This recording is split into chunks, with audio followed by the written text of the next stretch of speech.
Olá pessoal, estou aqui com vocês para mais uma das nossas aulas de física e hoje nós vamos falar dos gases perfeitos. Devemos lembrar aí de algumas variáveis de estado importantes para esse estudo, por exemplo, temperatura, pressão e volume. A temperatura nós vamos usar na escalinha Kelvin, aquela escala absoluta. O volume é o próprio volume do recipiente que acondiciona esse gás e a pressão, como já definiu Pascal, força sobre área. Pressão é a pressão que esse gás exerce nas paredes do recipiente. Bom, se nós mantivermos, por exemplo, constante a pressão, nós temos aí uma transformação que deverá ser chamada de isobárica ou isopiésica. Então nós temos uma lei que vai explicar as transformações isobáricas.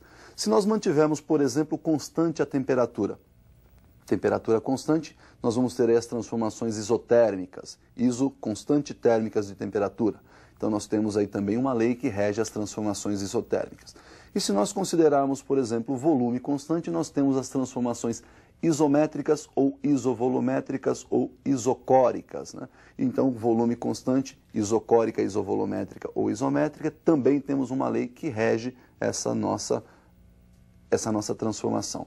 E por fim, veremos a equação de Clapeyron e uma lei geral, né, para o estudo dos gases perfeitos. Nós vamos começar então com aquela transformação em que nós vamos manter constante a temperatura do gás e, consequentemente, sendo constante a temperatura, alterando o volume, nós vamos poder observar o que acontece com a pressão e vice-versa.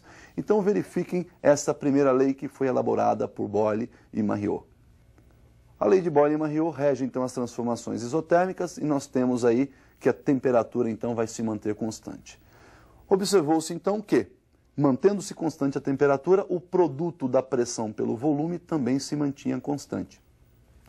E que esse produto, então, obviamente, se você dividir os dois lados aí pelo nosso volume, nós vamos ter que a pressão é igual a constante sobre volume. Isso nos permite concluir que a pressão e o volume são inversamente proporcionais. Quanto maior a pressão, menor o volume. Conforme a pressão vai diminuindo, e você pode observar isso aí no gráfico, olha lá, a pressão vai diminuindo, o volume vai aumentando, o que resulta numa curva característica de uma relação inversamente proporcional, que é uma hipérbole.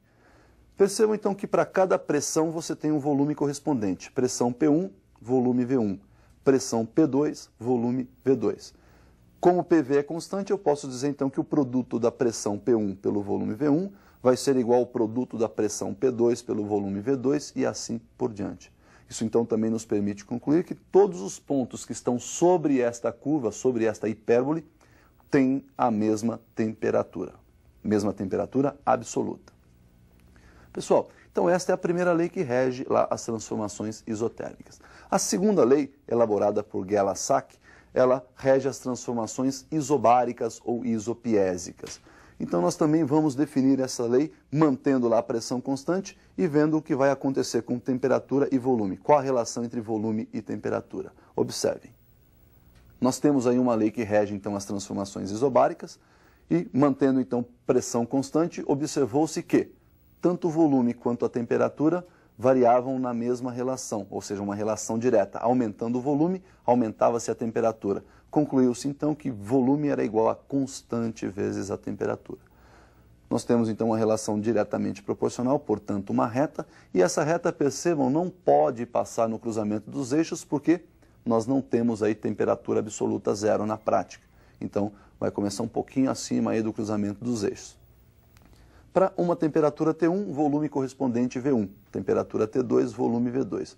Percebemos aí que a nossa relação, então, volume sobre temperatura se mantém constante, portanto, V1 sobre T1, eu posso dizer que é igual a V2 sobre T2. E todos os pontos que fazem parte dessa reta, então, têm a mesma pressão. Então, essa foi a nossa segunda lei, a lei de Gay-Lussac.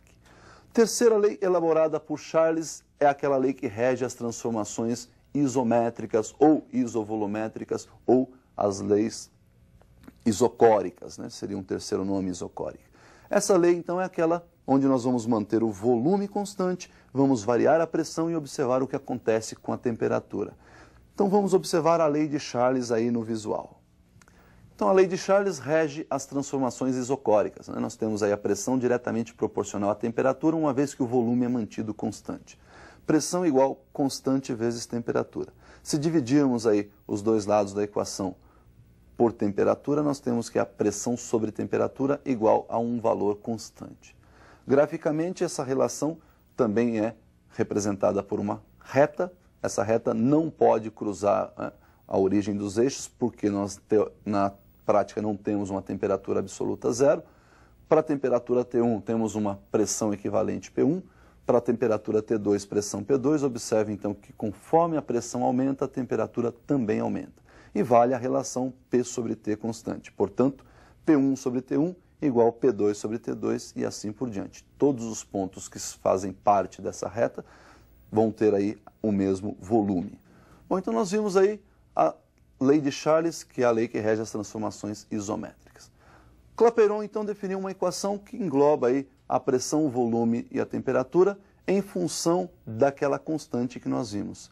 Observe, então, como é que vai ficar a equação do Clapeyron. Nós temos aí PV igual a constante vezes T, já envolvendo, então, pressão, volume e temperatura. E Clapeyron define que essa constante é dada pelo produto NR, onde N é o número de mols e esta constante R ele batizou aí de constante universal dos gases perfeitos. Então, substituindo lá na equação PV igual a constante vezes T, a constante por NR, nós temos PV igual N vezes R vezes T. PV igual NRT. Esse R é uma constante, os seus valores foram calculados, determinados por Clapeyron. Nós temos lá, então, que esse R vai ser de 0,082 se a pressão estiver em atmosfera, o volume em litros, né? Ou 8,31 quando nós temos a pressão em Pascal e o volume em metros cúbicos, ou ainda 62,36 se a pressão estiver em milímetros de mercúrio e o volume em litros. Então nós vimos aí a equação de Clapeyron, PV igual a NRT. Para você memorizar essa equação, você tem vários modos, né? Primeiro você pode, por exemplo, pensar numa frase bonita para o seu próprio futuro.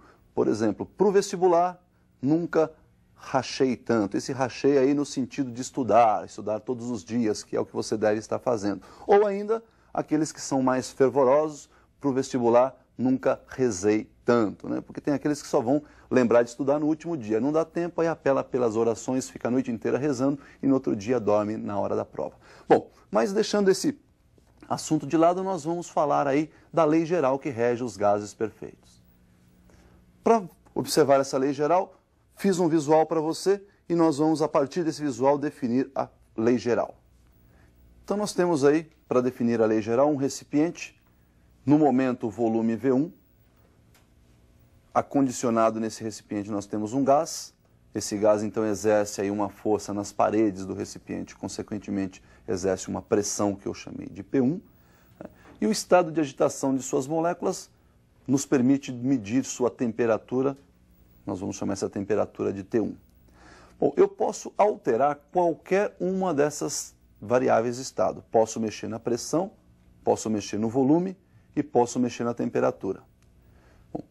Então nós vamos fazer alguns experimentos alterando pressão, volume e temperatura, de modo que qualquer uma dessas três grandezas que sofra alteração vai acarretar aí em uma alteração em pelo menos mais uma delas, ou seja, mudando a pressão, ou o volume ou a temperatura vão alterar para compensar a alteração de pressão. Mas nada impede de que, mudando a pressão, tanto o volume quanto a temperatura também sofram variações. Então, veja bem, eu posso mexer em uma e pelo menos mais uma se alterar, ou posso mexer em uma delas e as duas se alterarem. Bom, o que é importante lembrar aí é que esse recipiente não vai permitir a entrada nem a saída de massa gasosa. Portanto, a massa que nós vamos começar o experimento é a mesma massa que nós vamos terminar o experimento. Percebam então que nós vamos mudar aí as variáveis, supondo então que todas elas sofreram alterações, nós passamos a ter aí novo volume, consequentemente nova pressão, ou um aquecimentozinho ali, outro aqui, nova temperatura. Pressão P2, volume V2, temperatura T2. E eu posso fazer isso N vezes, até atingir lá uma pressão final PN, um volume final VN, uma temperatura final TN. Como não houve alteração na massa gasosa, só houve alteração nas variáveis de estado, pressão, volume e temperatura, valem as leis que nós vimos lá atrás. PV e T são relacionados assim como nós vimos nas três leis. Na lei de Boyle-Mariot, na lei de Gay-Lussac e na lei de Charles. Bom, então nós podemos dizer que P1V1 sobre T1 vai ser igual a P2V2 sobre T2 e assim por diante até a nossa enésima medição, portanto PN, VN sobre TN. Esta então é a lei geral que você pode aplicar aí para os gases perfeitos. P1, V1 sobre T1 igual P2, V2 sobre P2 e assim até a enésima medição PN, VN sobre TN. Então nós fizemos o estudo aí para um único gás. Agora nós vamos fazer um estudo para uma mistura gasosa. Então observem como fica a lei para as misturas dos gases.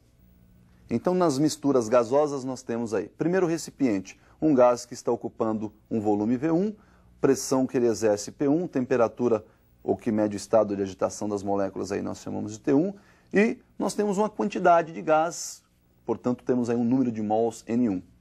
A mesma coisa no recipiente 2, pressão P2, volume V2, temperatura T2 e o número de mols N2 desse segundo gás. E a mesma coisa ocorrendo aí no nosso recipiente 3, pressão P3, exercida pelo gás, o volume ocupado V3, temperatura T3 e o número de mols N3. Bom, quando nós abrimos essas válvulas e deixamos esses gases se misturarem aí nesses 3 recipientes que estão interligados, o que nós estamos misturando, na verdade, não é volume, porque eu poderia muito bem pegar esses 3 gases e colocar num volume totalmente diferente desses 3 volumes. Né? O que nós estamos misturando, então, não é volume, e sim número de moléculas. As moléculas do gás 1 com as moléculas do gás 2 com as moléculas do gás 3. Então, nós temos aí, misturando número de mols N1 com o número de mols N2 com o número de mols N3. Consequentemente, eu obtenho no final da mistura um número de mols total. O número de mols da mistura é a soma dos números de mols do primeiro, mais o segundo e mais o número de mols do terceiro gás. Muito bem.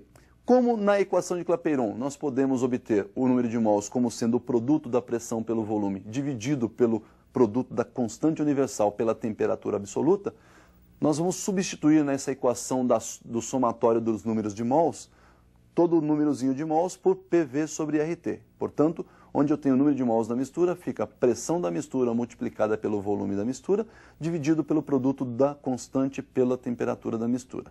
E faremos isso aí em todos os números de mols. Para o gás 1, N1, eu vou substituir por P1, V1 sobre RT1. O N2 fica no seu lugar P2, V2, RT2. E no lugar do N3, P3, V3 sobre R vezes T3. Como o R faz parte de todos os termos, nós podemos multiplicar membro a membro essa equação por R.